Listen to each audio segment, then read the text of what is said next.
Hello everyone, welcome to एडियो एथिक्स। और अब हम स्टार्ट करेंगे class 9th biology chapter 15 improvement in food resources. और इस वीडियो में हम इस चैप्टर का इंट्रोडक्शन देखेंगे, यानी कि ओवरव्यू देखेंगे। तो चलिए स्टार्ट करते हैं। सबसे पहले हमें ये समझना होगा कि फूड हमारे लिए ज़रूरी क्यों है, फूड हमारे लिए इम्पॉर्टेंट क्यों है। फूड का इम्पॉर्टेंस हमें जानना होगा। देखिए, जिस तरीके से व्हीकल्स, जो हमारी व्हीकल्स होती हैं, हमारी व्हीकल्स को एनर्जी कहाँ से मिलती है? फ्यूल से मिलती है, राइट। फ्यूल से यानी कि पेट्रोल से, डीजल से, राइट। तभी हमारी जो व्हीकल्स है वो रन कर पाती हैं। उसी तरीके से अगर हम लिविंग ऑर्गेनिजम्स देखें तो लिविंग ऑर्गेनिजम्स को एनर्जी कहाँ से मिलती है? What is the source of energy for a living organism? That is food.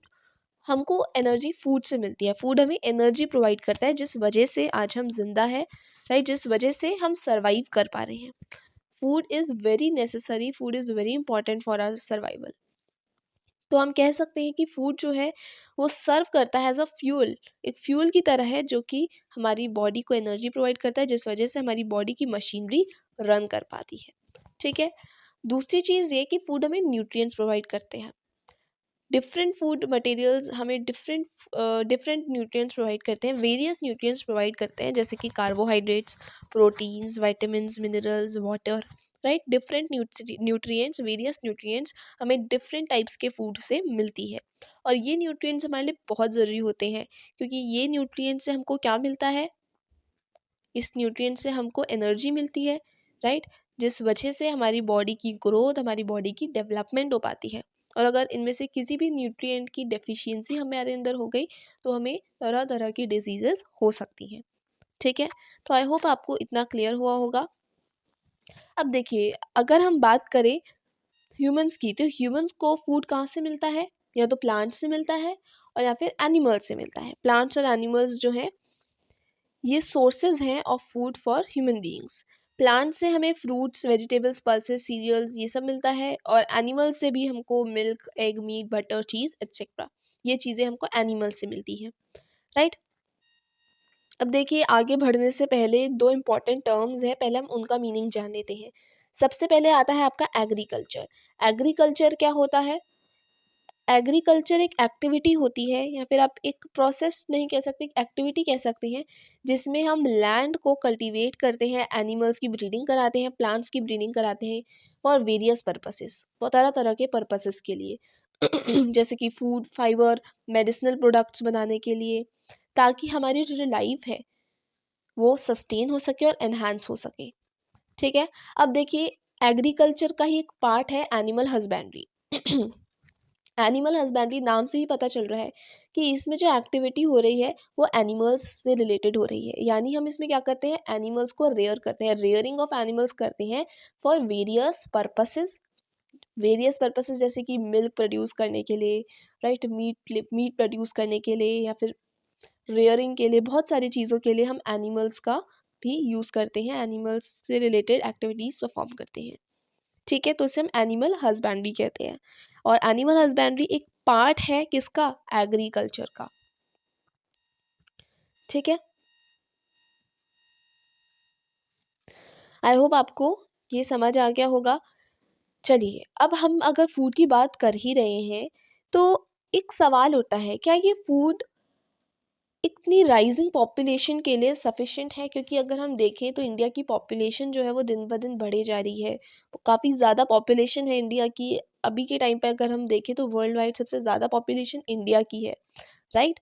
बहुत पॉपुलेशन है, और इतनी ज़्यादा पॉपुलेशन में हर एक person, each and every person को खाना पहुंचाना एक काफ़ी डिफ़िकल्ट टास्क है।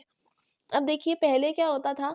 पहले क्रॉप प्रोडक्शन, क्रॉप यील्ड को बढ़ाने के लिए कोई प्रॉपर आइडिया, कोई प्रॉपर नॉलेज नहीं थी, तो फार्मर्स क्या करते थे? सिर्फ लैंड एरिया को इंक्रीज करते थे। ठीक है, सिर्फ लैंड एरिया इंक्रीज करते थे, या फिर बहुत ज़्यादा फर्टिलाइजर्स का एक्सेसिव यूज़ ऑफ फर्टिलाइजर्स करते थे। ठीक है। बहुत ज़्यादा पेस्टिसाइड्स का यूज़ करते थे, बहुत ज़्यादा लैंड एरिया बढ़ा देते थे। अब चलो, इससे क्रॉप यील्ड तो बढ़ गई, लेकिन इससे दो चीज़ें जो थी काफ़ी नुकसानदायक थी। क्या थी? एक तो हमारा एनवायरनमेंट डिग्रेड हो रहा था, ऊपर से जो नेचुरल रिसोर्सेज है वो कंजर्व नहीं हो पा रहे थे। नेचुरल रिसोर्सेज जैसे कि सॉइल, ठीक है, वाटर और ऊपर से बहुत ज़्यादा फर्टिलाइजर्स का यूज़ करने से क्या हो रहा था, जो हमारे सॉइल के अंदर यूज़फुल माइक्रो ऑर्गेनिजम्स प्रेजेंट है वो मर रहे थे। ठीक है, और बहुत ज़्यादा इरिगेशन जब कर देखिए, फर्टिलाइजर्स आपने डाले बहुत सारा, ठीक है, ऊपर से आपने बहुत ज़्यादा क्या कर दिया, इरिगेट कर दिया फील्ड्स को। अब इससे क्या होगा, जो पानी वाटर बॉडीज़ में जाएगा वो क्या करेगा, क्योंकि उसमें फर्टिलाइजर्स हैं, बहुत सारे केमिकल्स हैं, किसमें, सॉइल में।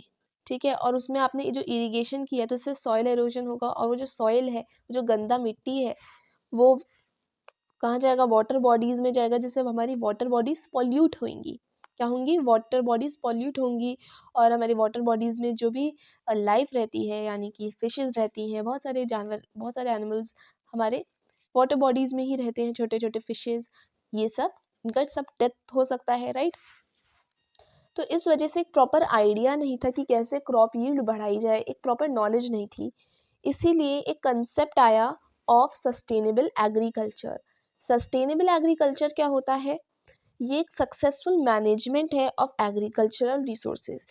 यानी कि सस्टेनेबल एग्रीकल्चर में क्या होता है, हम सक्सेसफुली मैनेज करते हैं एग्रीकल्चरल रिसोर्सेज को। ठीक है, जो हमारे एग्रीकल्चरल रिसोर्सेज हैं उनको अच्छे से मैनेज करते हैं, जिस वजह से हमारी एग्रीकल्चरल यील्ड मैक्सिमाइज हो सके, हमारी एग्रीकल्चरल यील्ड ज़्यादा से ज़्यादा आ सके, और हमारे एनवायरनमेंट की क्वालिटी डिग्रेड भी ना हो, और नेचुरल रिसोर्सेज जो हैं हमारे वो भी कंजर्व्ड रहे, वो उनको भी कोई डिस्टर्बेंस ना हो, एक नेचुरल बैलेंस बना रहे हमारे एनवायरनमेंट में। ठीक है, जैसे एनवायरनमेंट को भी कोई हार्म ना पहुंचे, और यील्ड भी बढ़ सके, यील्ड भी मैक्सिमाइज हो सके। ठीक है, इसे बोलते हैं सस्टेनेबल एग्रीकल्चर।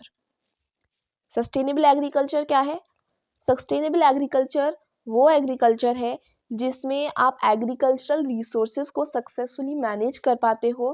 कैसे, by maximising the agriculture yield, agriculture yield को सबसे ज़्यादा से ज़्यादा बढ़ा सकते हो, while you can maintain the quality of environment, और आप एनवायरनमेंट की क्वालिटी को भी मेंटेन कर पा रहे हो, नेचुरल रिसोर्सेज को भी कंजर्व कर रहे हो।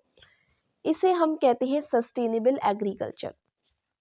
ठीक है, अब सस्टेनेबल एग्रीकल्चर में आपकी जेनेटिकली मॉडिफाइड क्रॉप्स, जीएमसी, या फिर जीएमओ, सॉरी नॉट जीएमओ, वो तो ऑर्गेनिजम्स हो गए, जीएमसी, जेनेटिकली मॉडिफाइड क्रॉप्स, ये इन्वॉल्व रहती हैं, और bio fertilisers, bio pesticide, organic farming, ये सब आपके सस्टेनेबल एग्रीकल्चर में आते हैं, जिनके बारे में आप आगे इस चैप्टर में पढ़ोगे। ठीक है, तो ये था इस चैप्टर का इंट्रोडक्शन। आगे हम इस चैप्टर में क्या क्या पढ़ेंगे, हम पढ़ेंगे इम्प्रूवमेंट इन क्रॉप यील्ड, हम कैसे क्रॉप यील्ड को इम्प्रूव कर सकते हैं, उसके 3 मेथड्स हैं जिनके बारे में हम पढ़ेंगे, that is crop variety improvement, crop की वेराइटी को कैसे इम्प्रूव कर सकते हो, crop production management, and crop protection management.